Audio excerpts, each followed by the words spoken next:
संविधान के साथ खिलवाड़ किसने किया? पंडित नेहरू ने किया। दूसरा, उनकी बेटी लाई, प्रधानमंत्री थी वो। उसके बाद उनके बेटे आए, साहबानों का जजमेंट आया, उन्होंने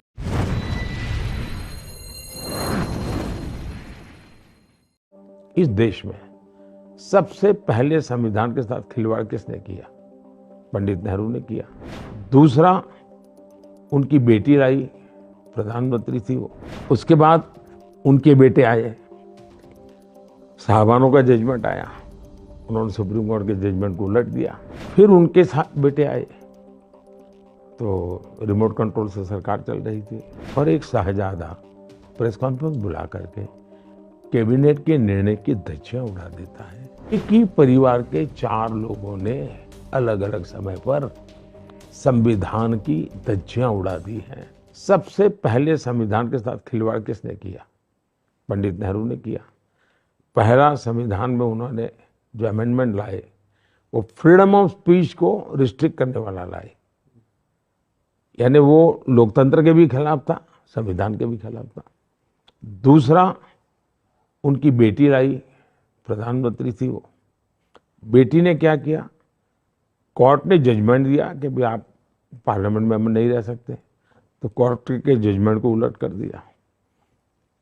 देश में आंदोलन चला तो उन्होंने इमरजेंसी लगा करके सारे सब अखबारों को बंद कर दिया।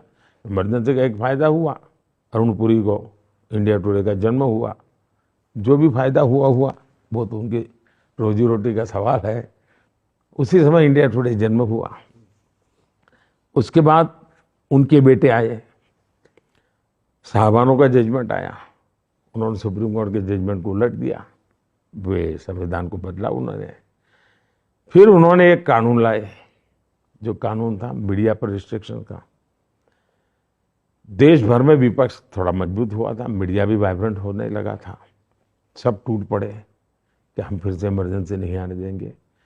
डर करके मारे उनको फिर वो विड्रॉ करना पड़ा। फिर उनके साथ बेटे आए, तो रिमोट कंट्रोल से सरकार चल रही थी। रिमोट कंट्रोल सरकार के प्रधानमंत्री भी थे पद पर। संविधान की कोख से सरकार बनी थी। सरकार मुझे पसंद है नहीं पसंद नहीं चलता है, वो भारत के लोकतंत्र के द्वारा संविधान की कोख से पैदा हुई सरकार थी। संविधान की कोख से कैबिनेट बनी थी। उस कैबिनेट ने एक निर्णय किया और एक शाहजादा प्रेस कॉन्फ्रेंस बुला करके कैबिनेट के निर्णय की धज्जियां उड़ा देता है। इतना ही नहीं, कैबिनेट फिर अपने मुद्दे को रिवर्स कर देती है। इसका मतलब यह हुआ कि एक ही परिवार के 4 लोगों ने अलग अलग समय पर संविधान की धज्जियां उड़ा दी हैं। उन लोगों को संविधान के लिए इस प्रकार की गंदी हरकतें करने का जमाना चला गया। और इसलिए मैं आज डंके की चोट पर लोगों को कहता हूं कि मोदी जिंदा है तब तक जो संविधान सभा की मूल भावना है कि धर्म के आधार पर आरक्षण नहीं होगा, मैं इसके लिए लड़ाई लड़ूंगा, मेरी जान खपा दूंगा मैं इसके लिए। धर्म के आधार पर आरक्षण, धर्म के आधार पर आपने देश को बांट दिया एक बार। अभी धर्म के आधार पर आप ये करोगे क्या? सिर्फ अपना पद बना रहे, चेयर मिलती रहे इसलिए ये खेलते करोगे?